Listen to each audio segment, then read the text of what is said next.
सो अब अगले न्यूमेरिकल पे चलते हैं और देखते हैं कि आगे किस तरह के क्वेश्चंस हमें मिलेंगे।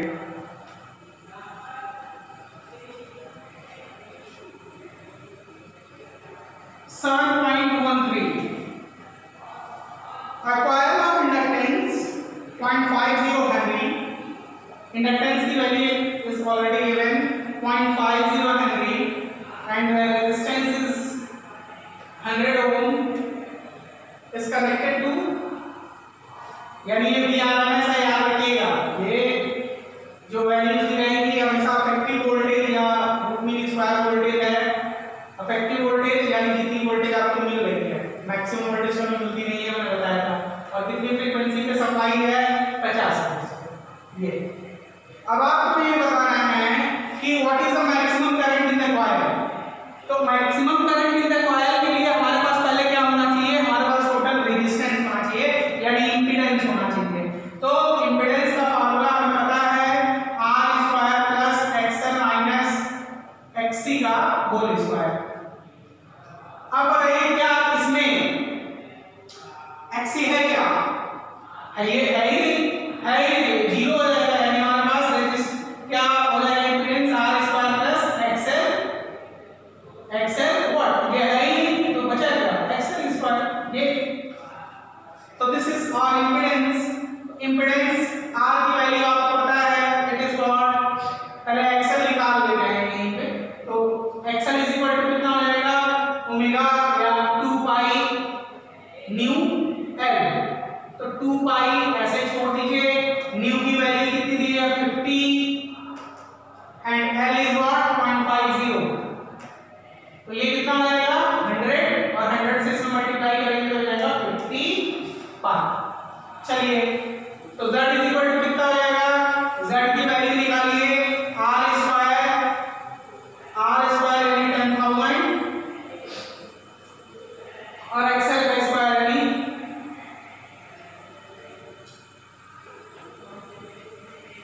पाई स्क्वायर की वैल्यू अगर हम नियरली 10 ले लेते हैं तो पाई स्क्वायर की वैल्यू नियरली 10 लेने पे हमारे पास जो वैल्यू आएगी वो थोड़ा हमें सिंपलीफाई करने में आसानी होगी। तो पाई स्क्वायर की वैल्यू अगर हम 10 ले लेते हैं, नियरली 10 के आसपास आती ही है, तो दिस वैल्यू विल बिकम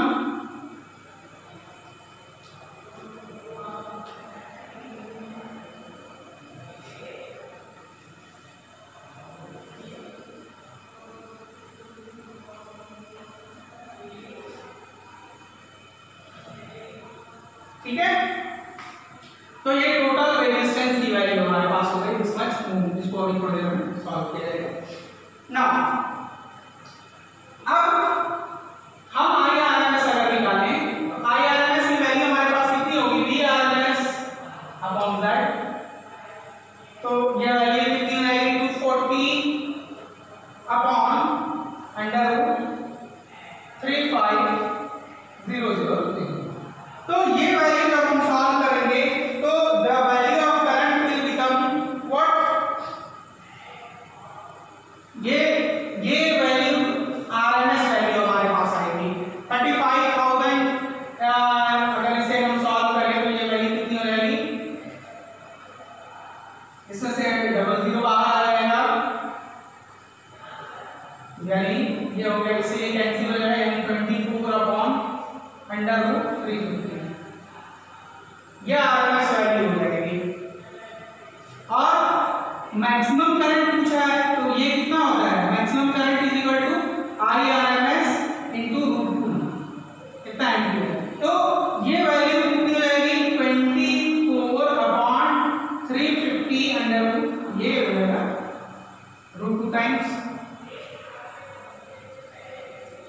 इसको पूरा सॉल्व करोगे तो ये आएगा 1.82, ये समथिंग आएगा 1.82। ये मैक्सिमम करंट कितना आ जाएगा 1.82 के अप्रॉक्सीमेट आ जाएगा दिस मच एम्पीयर। ठीक है, ये हमारे पास RMS वैल्यू है, ये मैक्सिमम वैल्यू के लिए √2 से मल्टीप्लाई करना पड़ेगा। इसके बाद सेक्शन बी में पूछ रहा है what is the time lag between voltage maximum and current maximum. ये बहुत इंपॉर्टेंट क्वेश्चन है, what is the time lag between, ये कई बार क्वेश्चन आया है इसलिए ये बहुत इंपैक्ट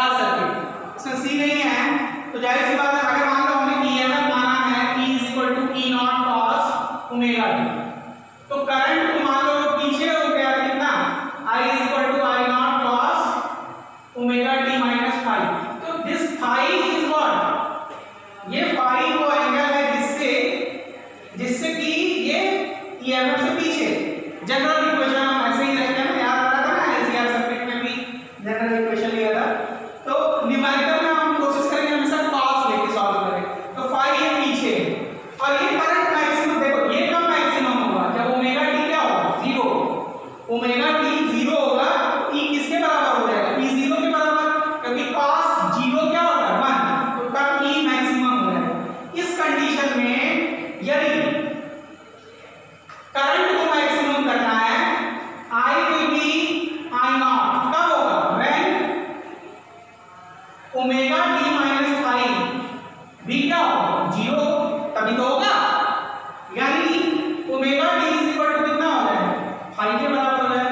यानी ये टी, यही टाइम लैग है, this T is what, time lag. तो ये टाइम लैग की वैल्यू कितनी है, 5 है ओमेगा।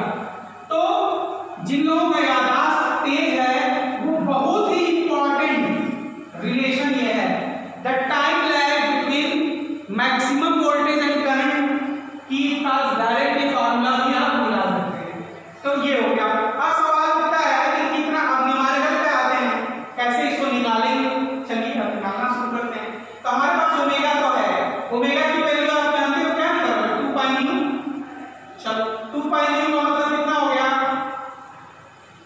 2 पाई, और कितनी फ्रीक्वेंसी पे ये हम सॉल्व करते हैं, 50 पे, तो ये हो गया 100 पाई, 100 पाई रेडियन। तो ये हो गया हमारे पास रेडियन पर सेकंड। ये ओमेगा निकल गया। अब पाई का मामला आता है, तो आपको याद है ना जब इम्पीडेंस ट्रायंगल आपको बनवाया था, ये क्या था, पाई, ये पाई याद आ रहा है।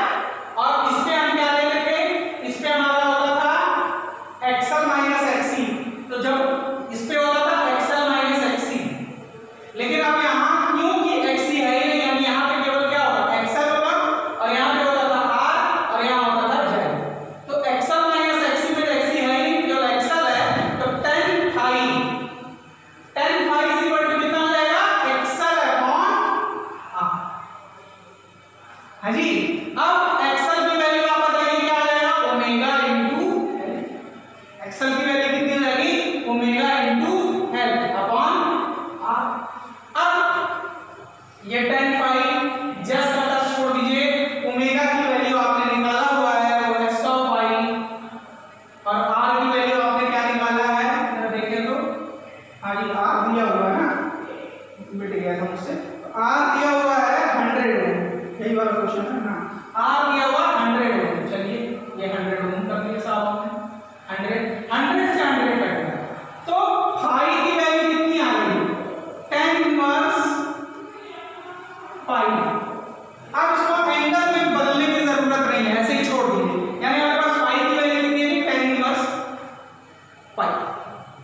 अब आगे टाइम लैग निकालेंगे, टाइम लैग कितना हो जाएगा, t इज इक्वल टू पाई की जगह लिखेंगे 10 इनवर्स पाई, 10 इनवर्स 3.14 का 10 के टेबल में वैल्यू निकाल सकते हैं, और उतना कम निकालने जाएगा, ऐसा टेबल वगैरह में नहीं मिलेगा, पेपर में आएगा तो वहां दे देगा कि 10 इनवर्स पाई की वैल्यू मतलब कितनी है, 3.392 की वैल्यू दी है।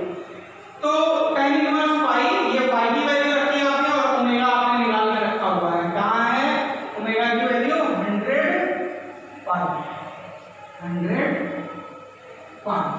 चलिए अब यहाँ पे पाई से पाई ना काटिएगा, ये एंगल है, ठीक है, सॉरी ये क्वांटिटी है, लेकिन हमें पता नहीं इसकी वैल्यू क्या है, तो टाइम लैग कितना सेकंड हो जाएगा, कितना हो जाएगा इतना, ये आंसर हो जाएगा आपका। जिससे ज्यादा कोई भी होगी वो 10 पाई 10 पाई की वैल्यू निकाल लेगा, कितना आएगा। तो चलिए ये हमने टाइम लैग निकाल लिया 7.13। टाइम लैग फिर मैं बता रहा हूँ, मैक्सिमम वोल्टेज और करंट का हमेशा कितना होता है, पाई अपॉन ओमेगा। पाई निकालने के लिए क्या होगा, impedance triangle, pi 10 pi is equal to क्या होता है, परपेंडिकुलर अपॉन बेस, बेस पे रेजिस्टेंस होता है, परपेंडिकुलर पे एक्सएल माइनस एक्ससी होता है। इस सर्किट में एक्ससी है ही नहीं, इसलिए केवल एक्सएल होगा, तो कोई दिक्कत नहीं होनी चाहिए। चलिए आगे चलते हैं।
यानी 10 into 10 to the power 3 hertz लेना है। ये क्वेश्चन है। What is the maximum current in the coil. अब आपको दिखाना है कि अब मैक्सिमम करंट क्या होगा। तो ये इस तरह के क्वेश्चन सीरियसली इसलिए देता है ताकि आप समझ सके, कंपेयर कर सके डिफरेंट फिजिकल क्वांटिटी को चेंज करने पे अदर क्वांटिटीज पे क्या फर्क पड़ता है। तो बड़े आराम से इसको आप कर सकते हैं। बिल्कुल वही काम करना है।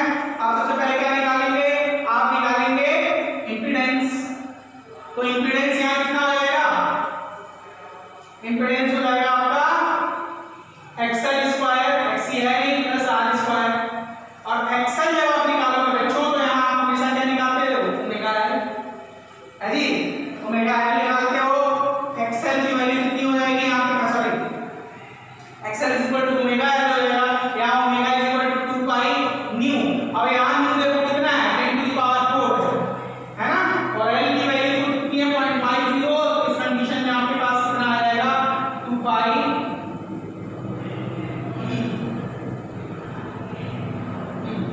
तो ये इससे करो तो 1 ही हो जाएगा। ये एक्चुअली 10 टू द पावर 4 पाई क्या हो जाएगा, इसका रेजिस्टेंस हो जाएगा इतना ओम। और जो रेजिस्टेंस आपके पास है वो तो है ही, यानी अगर इंपीडेंस निकालेंगे ये कितना हो जाएगा 10,000 और ये हो जाएगा 10 टू द पावर 8। तो देख रहे हो इंपीडेंस इतना ज्यादा बढ़ गया, इंपीडेंस इतना ज्यादा बढ़ गया तो करंट क्या हो जाएगा, घट जाएगा। इस कंडीशन में अगर हम करंट निकालें आरएमएस तो ये कितना हो जाएगा वीआरएमएस। वीआरएमएस की वैल्यू आपके पास पहले से ही है 240 upon under root 10,000 plus 10 to the power 8। तो यहाँ आई आरएमएस और आई मैक्सिमम कितना हो जाएगा 240 upon under root plus 10 to the power 8 का अंडर रूट 2 टाइम्स। तो ये वैल्यू जब सॉल्व करेंगे तो ये वैल्यू जो है काफी कम आएगी, और इतनी कम आएगी कि आप सोच भी नहीं सकते हैं इसके बारे में।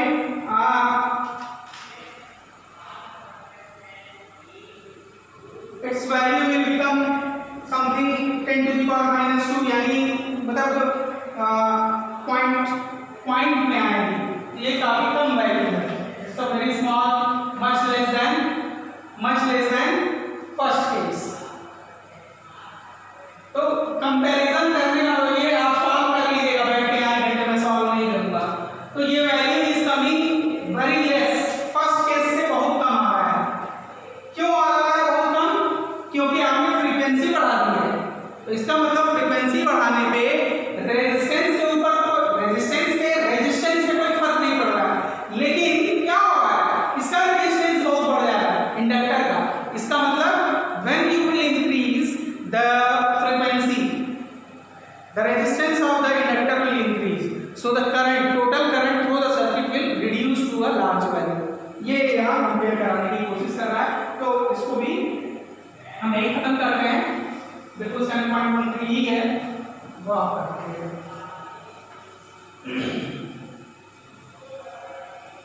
नेक्स्ट क्वेश्चन पे आते हैं। उसी तरह का क्वेश्चन रहा ही आप कर लीजिएगा। तो मैं थोड़ा सा हिंट दे दे रहा हूँ, 7.15 है।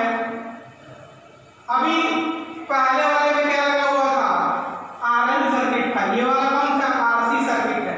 तो एक 100 माइक्रोफैरड का 100 माइक्रोफैरड का मतलब हो गया 100 × 10 टू द पावर -6 यानी 10 टू द पावर -4 फैरड का एक कैपेसिटर लगा है with resistor of 40 ohm. Resistor की वैल्यू है 40 ओम, है ना। और इसके कनेक्शन में है वीआरएमएस दिया हुआ है 110 वोल्ट, और कितनी फ्रीक्वेंसी पे दिया हुआ है, फ्रीक्वेंसी दिया हुआ आपके पास 60 हर्ट्ज। अब ये कह रहा है आप बताओ what is the maximum current in the circuit. तो मैक्सिमम करंट के लिए मैंने बताया आपको Z निकालना पड़ेगा। तो Z जब निकालना पड़ेगा तो Z का कंडीशन आप समझते ही हैं। Z निकालने का मतलब है कि आपके पास क्या होना चाहिए, आपके पास R होना चाहिए,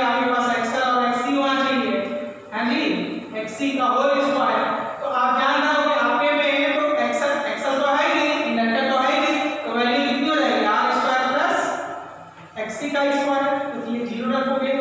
तो पहले हम एक्सी निकाल लें, मतलब आप समझ रहे हो ना, एक्सी निकालोगे तो एक्सी की वैल्यू कितनी होनी चाहिए, चलो यही निकाल लेते हैं। एक्सी का मतलब हो गया 1 बाई ओमेगा सी, तो चलिए 1 बाई ओमेगा सी हो गया, यानी हो गया 2 पाई न्यू सी, ये हो गया 1 बाई 2 पाई। न्यू की वैल्यू कितनी हो गई बच्चों, न्यू की वैल्यू है आपके पास 16 और सी की वैल्यू 100, 10 टू द पावर -2, तो 10 टू द पावर -2 तो ऊपर ले जाते हैं, 10 टू द पावर 4 हो जाएगा, इस 0 से 1 0 कैंसिल हो जाएगा, तो ये हो जाएगा 1000 हो जाएगा। और बाकी जो है ये नीचे आप देख रहे हो कितना बचेगा, 12 को लिख लेते हैं 4 into 3 और ये 5, 4 से कैंसिल हो जाएगा, तो ये हो जाएगा 250/पाई। तो ये 250/पाई ओम, ये क्या हो गया, एक्सी की वैल्यू। अब इसको सॉल्व करते हैं z के लिए, तो z जब आप निकालोगे तो z की वैल्यू कितनी हो जाएगी, पहले तो r स्क्वायर का मतलब है कितना 1600 और इसका स्क्वायर करोगे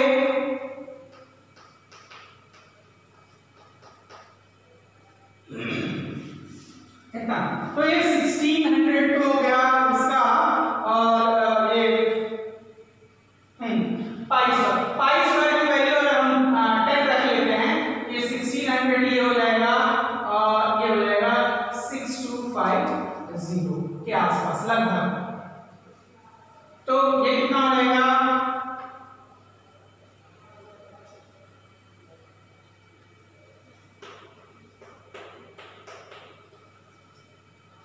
दिस मच, तो 7850 ये आ जाएगी वैल्यू, और इसको हम सॉल्व करते हैं और देखते हैं कि इसकी वैल्यू टोटल कितनी आती है। ये इंपीडेंस की वैल्यू आ गई,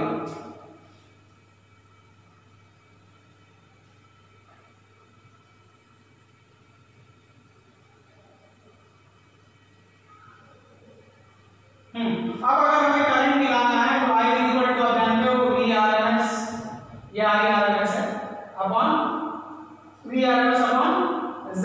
तो V की वैल्यू यहां कितनी दी हुई है 210 अपॉन Z, ये आप निकाल लीजिएगा, ठीक है। और मैक्सिमम करंट अगर निकालने के लिए देगा तो I naught is equal to जानते हो आप I √2 होता है, ये जो वैल्यू है इसमें √2 से मल्टीप्लाई कर दीजिएगा, इसमें √2 से मल्टीप्लाई करेंगे तो मैक्सिमम करंट की वैल्यू आपके पास जो आ जाएगी वो लगभग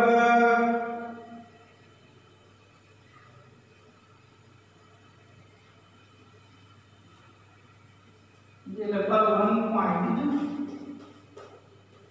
1.55 के आसपास आएगा मैक्सिमम वैल्यू ऑफ करंट। अब आगे फिर वही बात पूछ रहा है कि what is the time lag between current maximum end voltage maximum. तो बिल्कुल पहले की तरह करेंगे, इसमें भी कोई अंतर आपको नहीं रखना है। तो देखिए कैसे करेंगे,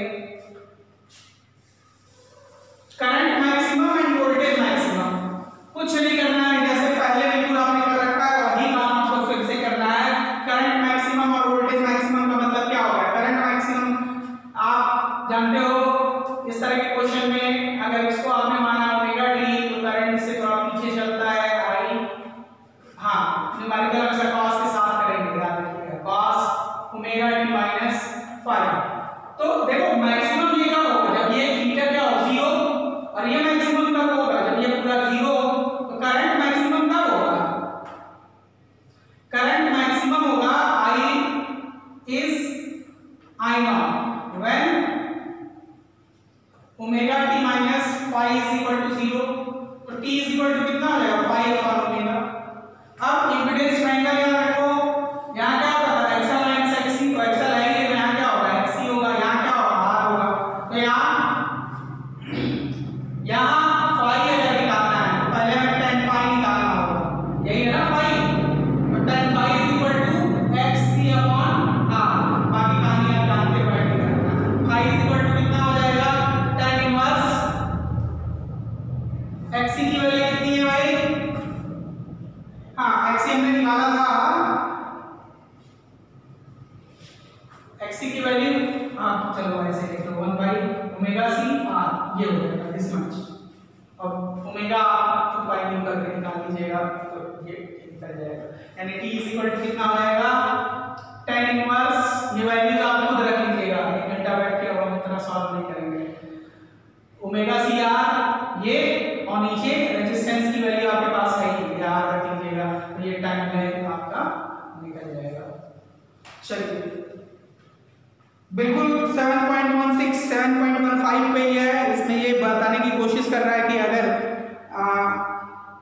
वोल्टेज 110 वोल्ट ही हो, सारे कंडीशन सेम हो, लेकिन फ्रीक्वेंसी 12,000 हर्ट्ज कर दी जाए, 12 किलो हर्ट्ज कर दी जाए, तो क्या होगा इस कंडीशन में। और एक चीज और पूछ रहा है, compare the behaviour that capacitor in DC circuit. DC circuit की फ्रीक्वेंसी कितनी होती है, what is the behaviour of capacitor, बहुत इंपॉर्टेंट डिस्कशन है। तो 7.16 में न्यूमेरिकल आप खुद करेंगे, उसमें हम कुछ नहीं करने वाले हैं, बिल्कुल 7.5 की तरह होगा, बस वहां फ्रीक्वेंसी बदल गई है, तो 1/ωc जो होगा उसमें ओमेगा लेना पड़ेगा आपको। लेकिन एक क्वेश्चन इसमें कह रहा है कि अगर डीसी के अक्रॉस इसको लगाए तो डीसी की फ्रीक्वेंसी कितनी होगी, 0, और आप जानते हो एक्सएल कितना होता है 1/ωc या 1/2π न्यूज़। तो आप जानते हो जब ये 0 हो गया तो एक्सएल की एक्ससी की वैल्यू कितनी हो जाएगी, अगर ये 0 हुआ फ्रीक्वेंसी 0 है तो ये भी 0 होगा, तो क्या हो जाएगा इनफिनिट। तो जो इंडक्टर जो कैपेसिटर होता है वो डीसी के लिए इनफाइनाइट रेजिस्टेंस ऑफर करता है, करंट को बहने नहीं देगा। समझ में आया आपके, तो ये कंक्लूजन निकालना है। जबकि यही केस अगर किसके लिए होता, अगर यही केस इंडक्टर के लिए होता, तो इंडक्टर के लिए इंडक्टर को अगर हम डीसी में अप्लाई करेंगे तो डीसी की फ्रीक्वेंसी क्या होती है 0 होती है, और इंडक्टर का रेजिस्टेंस क्या होता है ओमेगा एल 2π न्यू एल, ये न्यू 0 होगा तो रेजिस्टेंस उसका क्या आएगा, रिएक्टेंस क्या आएगा 0। It means in DC inductor act as a pure conductor. तो ये भी कंक्लूजन याद रखिएगा, it is a very important one. चलिए इसके बाद अगला क्वेश्चन पे आते हैं हम। अगला क्वेश्चन है 7.14 हमने डिस्कस कर लिया था, 7.15 7.16 इस फॉर्म में हमने डिस्कस किया अभी, तो उसका न्यूमेरिकल आपको खुद लगाना है। 7.17 की बात करते हैं। Keeping source frequency equal to the resonating frequency of series LCR circuit if 3 LCR are arranged in parallel। तो LCR इसमें ये कह रहा है कि पैरेलल ऑर्डर में अरेंज है।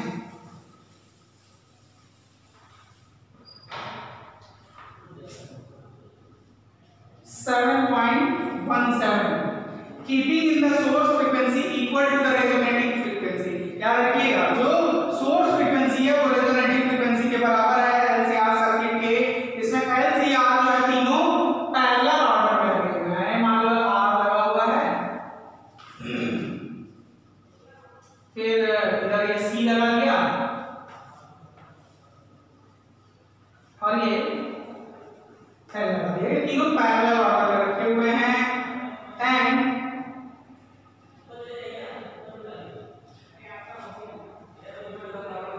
parallel so that the total current in the LCR circuit is minimum at this frequency। तो इस फ्रीक्वेंसी पे आपको ये बताना है कि you have to show that the current in the parallel LCR circuit is minimum at this frequency। what is the current value in each branch। Her branch में आपको करंट की वैल्यू फाइंड करनी है ना। और एक्सरसाइज 7.11 में जो values दी हुई हैं वही वैल्यूज हमें कंसीडर करना है। तो 7.11 हम देखते हैं। तो 7.11 में यानी हमारा जो इंडक्टर है L उसकी वैल्यू दी है 5 हेनरी, कैपेसिटर उसकी वैल्यू है 80 माइक्रो फैराड, और उसके बाद R की वैल्यू दी है 40 ओम। ये दी है जो सप्लाई है हमारा वोल्टेज, जो इसको हमने सप्लाई दे रखी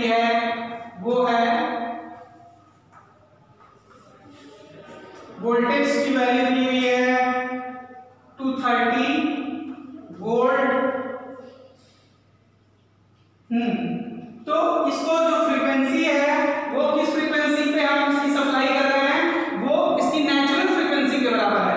यानी नेचुरल फ्रीक्वेंसी का मतलब क्या हो गया, वो उसका रेजोनेंस फ्रीक्वेंसी है। तो न्यू इज इक्वल टू कितना होता है 1/2 pi under root L C. इसको सॉल्व कर लेते हैं। 1/2 पाई अंडर रूट एल की वैल्यू कितनी है 5 and C is 80 microfarad. C is what 80 microfarad यानी 80 into 10 to the power minus 6। तो बाहर क्या आने वाला है 1/2 पाई और ये हो गया 400, ये हो गया 400। तो यहां से क्या आएगा 20 और यहां से है 10 to the power minus 3 जो कि ऊपर चला जाए तो कितना हो जाएगा। अच्छा अब यानी 1000 अपॉन 40 पाई, इससे कैंसिल हो गया, ये हो गया। यानी हमारे पास जो रेजोनेंस फ्रीक्वेंसी या इसकी जो नेचुरल फ्रीक्वेंसी है वो कितनी है 25 पाई हर्ट्ज। ओके, अब इसमें आपको कोई दुविधा नहीं होनी चाहिए। यहां तक हमने फ्रीक्वेंसी निकाल ली। अब आगे का सवाल ये जो है ये पूछ रहा है कि अब आप ये बताओ कि हर एक ब्रांच में आप देखो, अगर हम इसका ये रेजोनेंस फ्रीक्वेंसी पे है ना, यानी टोटल रेजिस्टेंस कितना होगा इसका, टोटल रेजिस्टेंस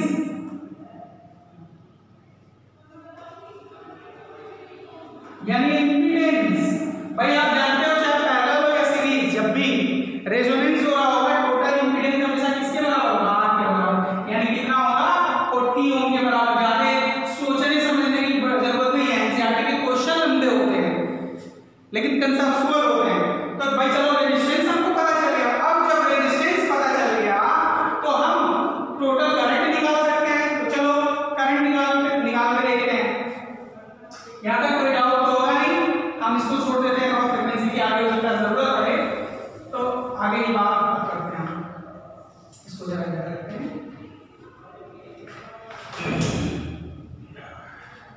तो आईआरएमएस की बात करते हैं। अब ब्रांच करंट की बात करते हैं। टोटल करंट इस सर्किट में कितना है आईआरएमएस टोटल। तो आईआरएमएस आप जानते हैं कितना होगा वीआरएमएस अपॉन जेड। और जेड आप जानते हो जब रेजोनेंस होता है वो किसके बराबर होता है आर के बराबर है यार। तो वीआरएमएस कितना है 230। टोटल रेजिस्टेंस कितना है सर्किट का 40। तो कहीं लौटने मारने की जरूरत ही नहीं है, यानी 23 अपॉन। चलिए यहां तक किसी कोई दिक्कत नहीं होने वाली है। चलिए आगे चलते हैं।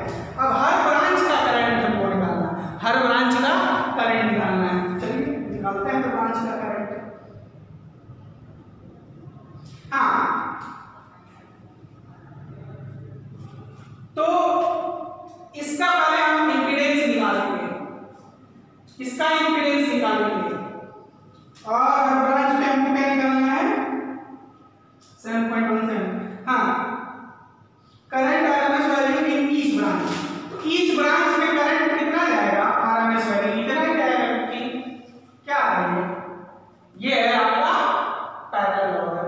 तो जब टोटल करंट जो है जितना टोटल करंट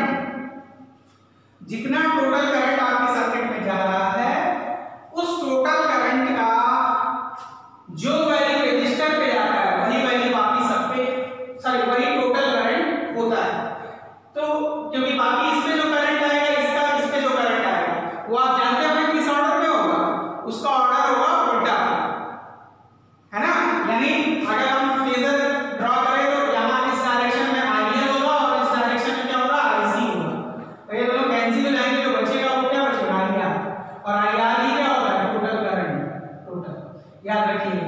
तो अगर ज्यादा काम नहीं करना चाहते तो सीधे लिखिए इस पे करंट कितना आएगा इतना ही आएगा। मैक्सिमम करंट कितना आएगा उसमें 2 से मल्टीप्लाई कर दीजिएगा। तो आईआरएमएस इसके अक्रॉस कितना आएगा। वोल्टेज की बात करें तो वोल्टेज का भी वही मामला है, जितना टोटल वोल्टेज है वो किस पे आएगा इस पे आएगा। आप चाहे तो सॉल्व करके देख लो। वीआरएमएस अक्रॉस आर कितना हो जाएगा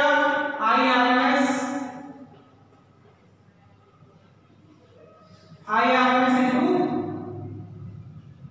तो क्योंकि आप ये जानो ना वोल्टेज तीनों के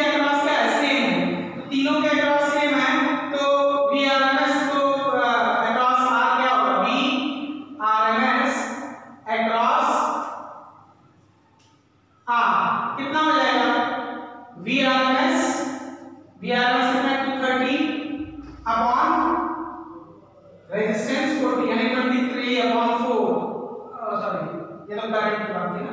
VRMS कितना होगा वो तो 230 ही होगा और IRMS कितना होगा अक्रॉस R या मतलब IRMS R के अक्रॉस 23 अपॉन 4 एम्पियर। देखो ये टोटल वही है जो टोटल सप्लाई हो रही है करंट की।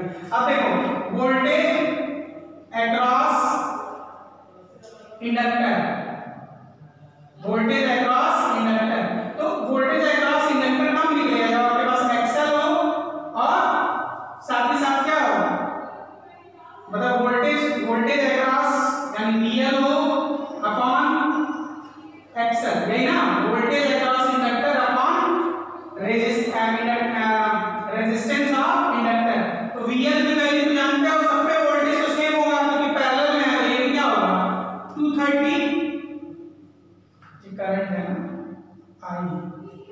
IRMS अक्रॉस है तो 230 और एक्सल की वैल्यू कितनी हो जाएगी ओमेगा L मतलब 2 पाई न्यू और L की वैल्यू यहां कितनी दी हुई है 500। तो सॉल्व करो ये हो जाएगा 230 अपॉन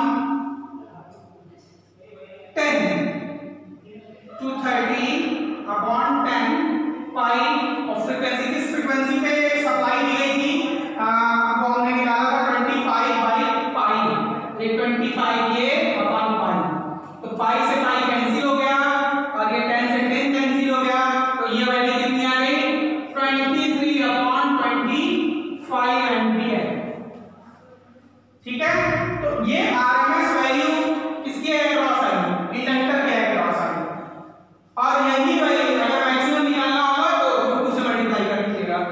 अब देखिए आरएमएस वैल्यू अगर आप कैपेसिटर निकालेंगे तो वो भी इतना ही आएगा, फार्मूला वही लगाएंगे voltage upon resistance of capacitor, तो आप सॉल्व करके देखिएगा वो भी कितना आएगा इतना ही आएगा।